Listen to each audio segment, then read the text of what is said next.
Wilberforce Academy 2013.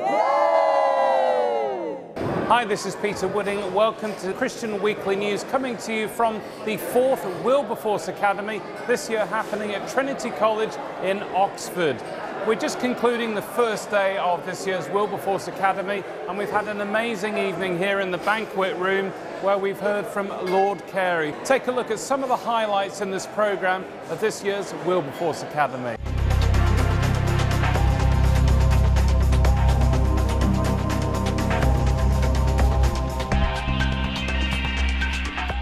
So here's some of the highlights of Lord Carey's speech that took place here at the Wilberforce Academy.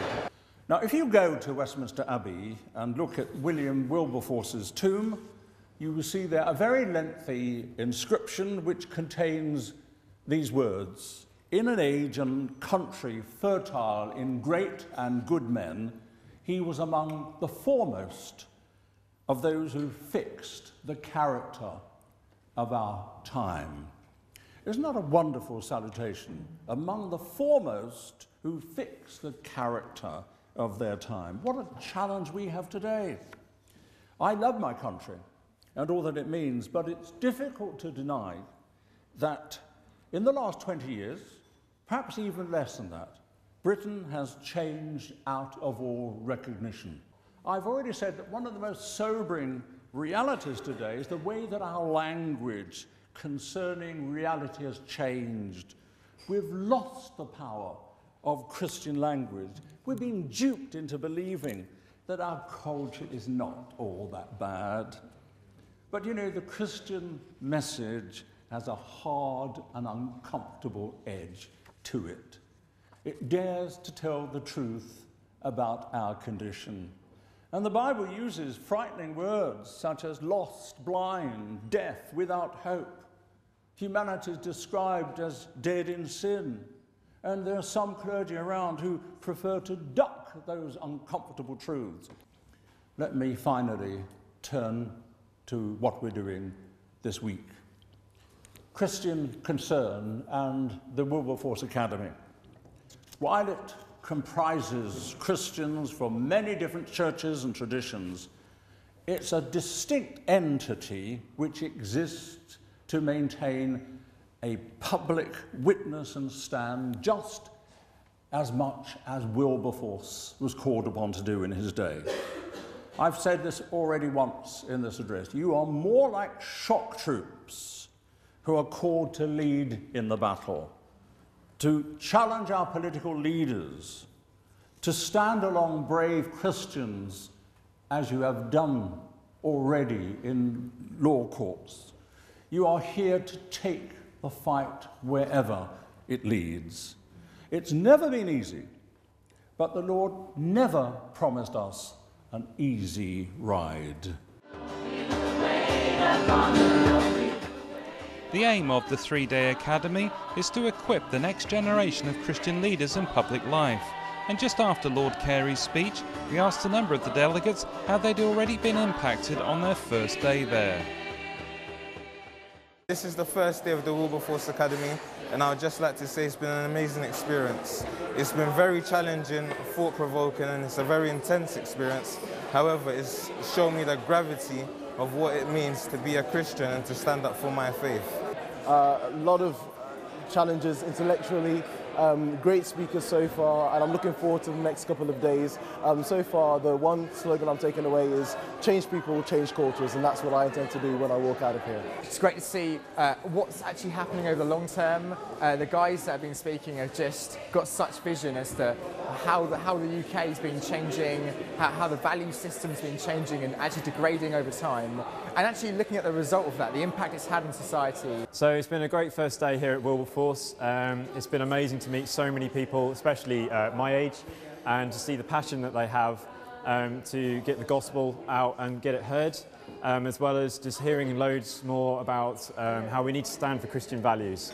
And it was especially great as I'm mainly involved with media to meet so many other Christians as well who are feeling the passion that we need to be getting involved a lot more in this area. And it's great that we are all wanting to come together to work with each other and to do something about this. Throughout the 3 days, delegates from a wide range of educational and employment backgrounds, including law, media, business, politics and social action, heard some key sessions led by high-level academics, lawyers, clergy and campaigners. Speakers equipped delegates with a biblical and theological framework for engaging in public debate. Other sessions explored specific issues which urgently require Christian involvement and response, such as abortion, euthanasia and marriage. Bishop Michael Nazir Ali explained the triple jeopardy of aggressive secularism, radical Islamism and multiculturalism currently faced by the West. Roger Tong, Emeritus Professor of Philosophy at the University of Warwick, highlighted the importance of religious freedom as a cornerstone for other vital freedoms. And a number of Christian Legal Centre clients, including Gary McFarlane, shared their stories of how they've been marginalised for taking a stand for Jesus in the public square. And we gave some of the delegates who are involved in media the opportunity to interview some of the speakers themselves for Christian Weekly News.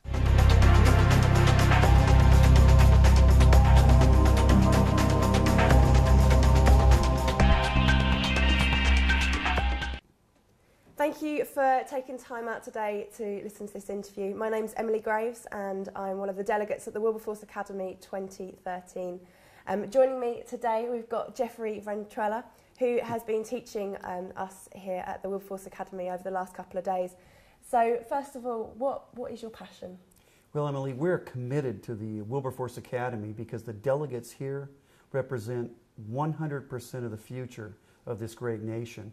And what we want to be able to do is we are committed to having this generation not simply make a living, but to live in a way that they make a difference. Mm-hmm. And we're equipping them in this particular academy so that when they leave here, it's not a culmination, it's a beginning, so they can serve in the areas of media and government and politics and law and medicine in a way that ultimately not only gives glory to God, but also promotes human flourishing, which is really foundational for a good future for all the citizens of this country. Mm.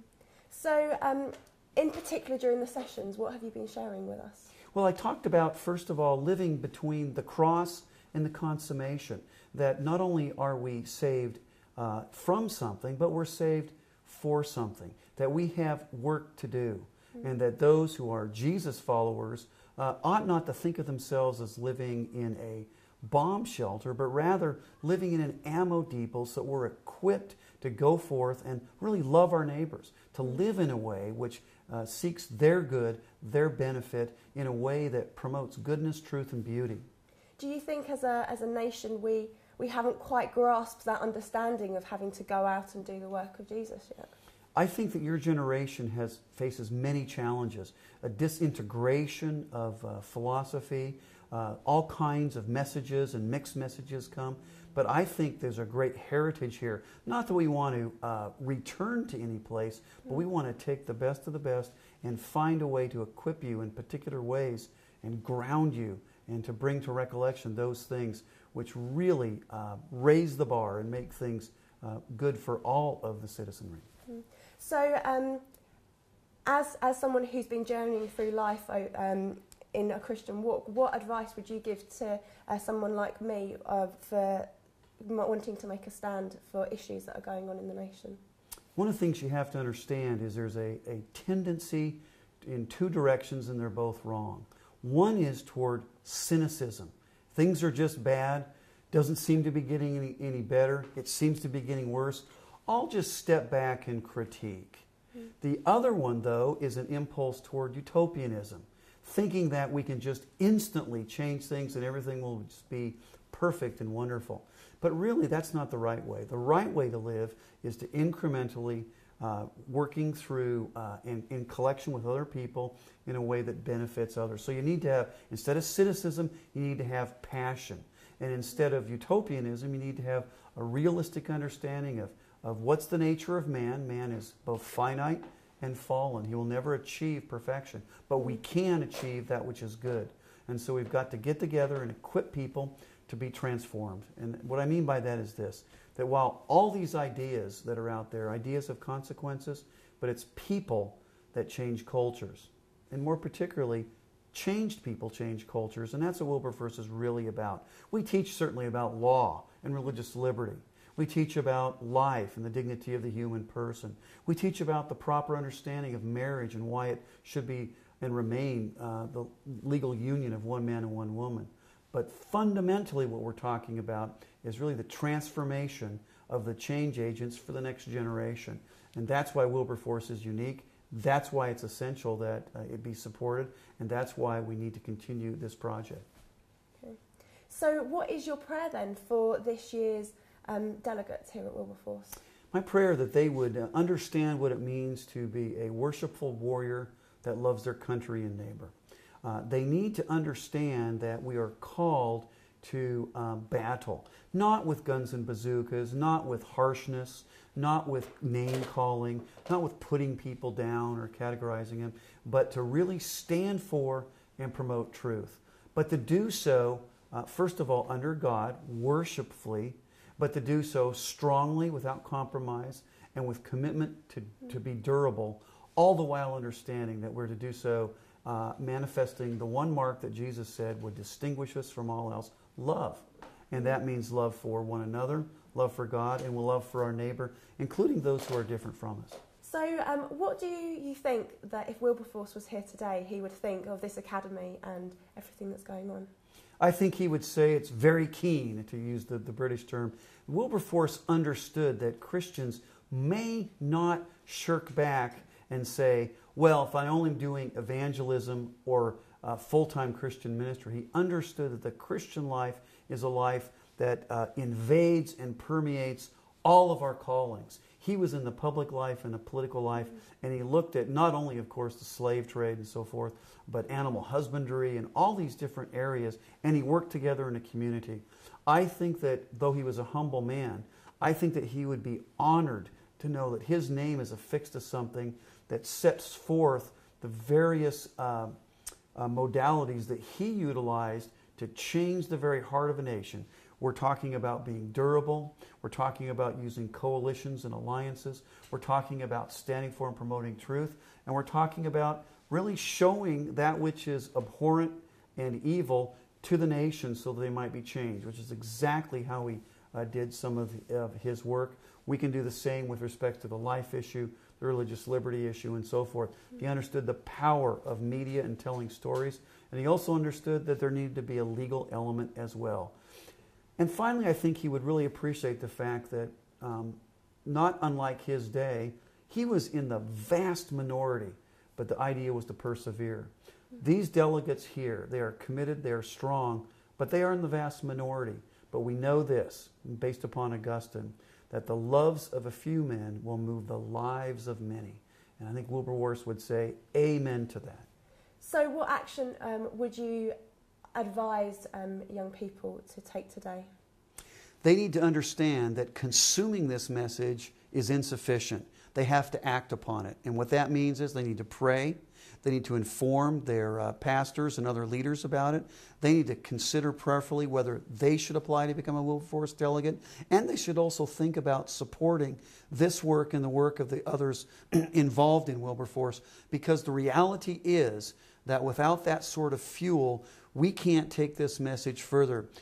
We are donating our time and effort to this, and we would ask others to consider that as well. Because the reality is this: when these matters are under assault from within and without, unless we respond, it's not going to work. Or to put it differently, unless you're in the rugby match, you can't affect that particular match. If you're just on the sidelines, you're not going to be of any use. Or as Jesus said, if the salt has lost its savor, it'll be no good. It will lose its saltiness completely. And so what you need to understand is there is a call to action. There's a call to engage. There's a call to passionately demonstrate truth.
Hello and welcome to Christian Weekly News. My name is Nana Siedu, a delegate of Wilberforce Academy, and I've had the pleasure of hearing a talk by Professor Roger Tong on a religious conscience in a secular society, and I'm glad to have him in my presence. The talk was very informative and very encouraging also. So we will go over to Professor Roger Tong and hear a little bit more about your talk. Please introduce yourself. Well, I'm now working here in Oxford as a senior research fellow, but basically I'm a retired professor of philosophy. So although I wasn't giving a philosophy lecture, I was very well aware of some of the underpinnings of what I was saying. And what worries me is that people believe in human rights, they sometimes believe in religious freedom or freedom generally, but they don't know why. And one thing I want to emphasise is that all of these things actually grow out of religious belief, particularly Christian belief. For instance, why are human rights important? Because humans matter. Why do humans matter? Because we're all God's creatures, we're all made, humans are made in the image of God. Why does freedom matter? Because God has given us free will and we should respect that.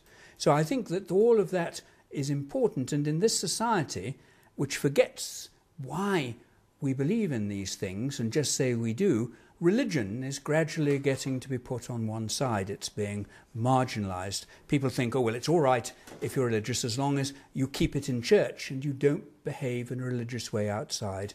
And of course that's the death of religion, because you can't really be religious if you don't let it affect your life. You speak with so much enthusiasm and it comes right from your heart. It comes straight from your heart and I can hear that. So please tell me, what is your passion? Well, I really do believe that people ought to make up their own minds about what's true and be allowed to live by it. They oughtn't to have to follow the crowd.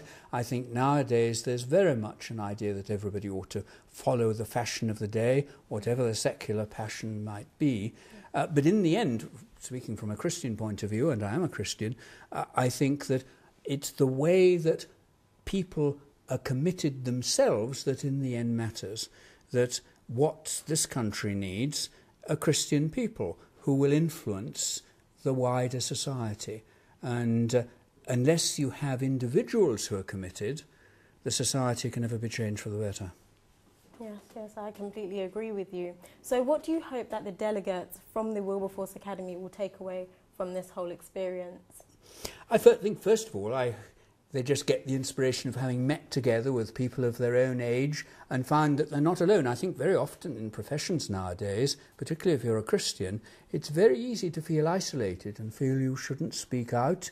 And there is a time to speak out and a time not to, obviously, but also to feel that very much on the defensive. And coming to something like this, they'll find that they're not alone, and I hope they do have the courage to be able to, when appropriate, to stand up for what they believe in. I would like to know how you would advise me to speak out boldly about Christ, because in the workplace and amongst friends who are unbelievers, it's very difficult to kind of communicate what you believe in, and a lot of them are very quick to resist. So how would you encourage me to approach them?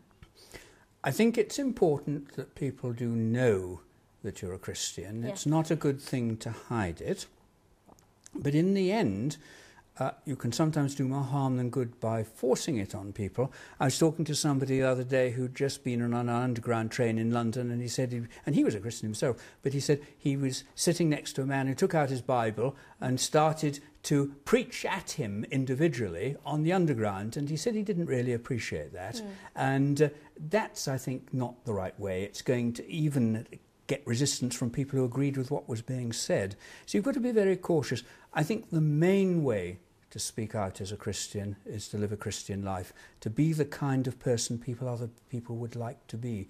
I was always very struck by the story of the early Christians, where the Romans used to say, look how they love one another. And if that were true of all Christians nowadays, people looking and saying, look how they love one another, the world would be perhaps rather different. Yeah. As you can see, I'm sporting my Not Ashamed campaign wristband. Yes, indeed. And I'm so happy and so pleased to be a part of the campaign. Now, I was speaking to one of the delegates who said that he met with one of his colleagues at work, and she saw his wristband, and she asked him if he was a Christian, and he said yes. Why, are you a Christian? And she responded yes, and then she continued on to say that then we need to talk, we need to engage each other. And the question I had for him was, if you weren't wearing that wristband, how would she have known that you were a Christian? So how can it be more visible? How can we be more visible as Christians? How can people tell us apart from just a good person? Well, I think that's difficult, but I do think that sometimes one shouldn't push it be in other people's face, so to speak. Mm-hmm. I do think in the end it's more the quality of one's life. Yes. And then people might think, oh, they're like that because they're a Christian. I think just saying, I'm a Christian, it's a bit of a hostage to fortune, because you're really setting yourself a very high standard, and unless you behave as people think Christians should, you could in fact do damage to the faith that you're professing.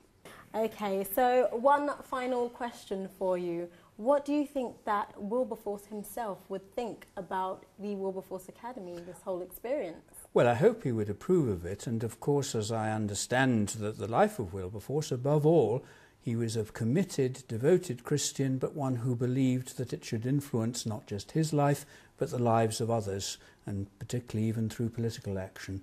And I hope if people who come to this academy realise that they can go out and, in the Vogue phrase, make a difference, that would actually be very good. And we sent our roving reporter Emily Graves out and about to speak to the delegates to find out what their highlights were and what they would take away from this year's Wilberforce Academy. I think coming to Wilberforce has helped me to be able to renew my faith, renew my strength in my purpose in life, and to be able to feel that I'm not alone. In one sentence, could you sum up your time here at the Wilberforce Academy? Intense, but I've learned so much. It's just been amazing and really inspiring. Just been awesome, you know, just awesome, and such a divine appointment. You know, it's the moment, I think, the turning point in my life, and for the rest of us, I've met people here that God wanted me to meet, and it's just that turning point in my life, and I know it's the beginning of what God is doing. You know, it's just been awesome. I thought I was a follower of Christ, but I think this is a confirmation that I am. Yeah. You know, and just a confirmation that I will serve Britain, I will serve this country.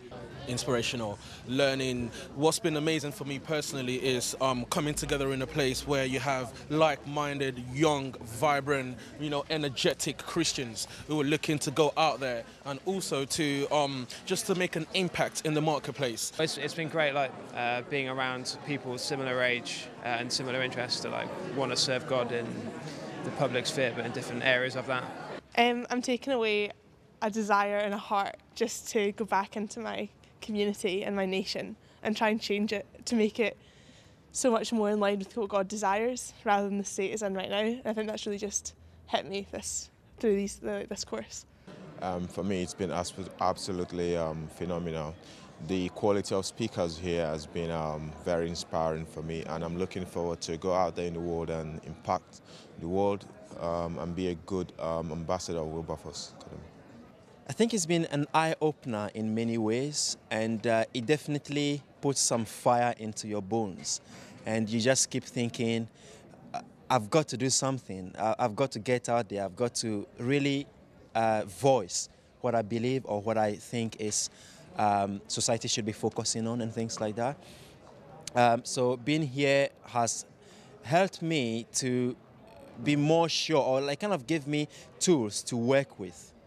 I think I'm going to take away the people and stay in touch, stay the connection, take away the support network, and take away information and a courage and a dedication to standing, even when it costs.